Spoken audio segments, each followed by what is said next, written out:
ପୁଅ ଖାଲି ଶୋଇଥା, ଯେତେବେଳେ ଦେଖିବୁ ଖାଲି ଶୋଇଥବ। ଆରେ ଟିକେ କାମ ଦାମ କଲେ ହନ୍ତାନି? କାମ କଲେ କଣ ହବ? କାମ କଲେ ଟଙ୍କା ପଇସା ଧନ ସମ୍ପତ୍ତି ହବ।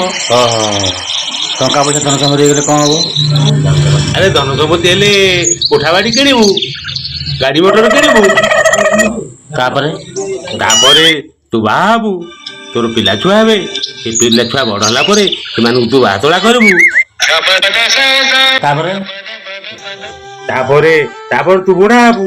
ତାପରେ ବୁଢା ହେଇସାରିଲା ପରେ ତୋ ନାତି ନାତୁଣୀକି ବଡ କରିବୁ।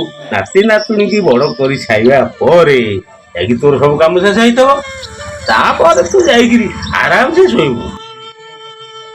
ମୁଁ ଏବେ ଆଉ କଣ କରୁଛି କି?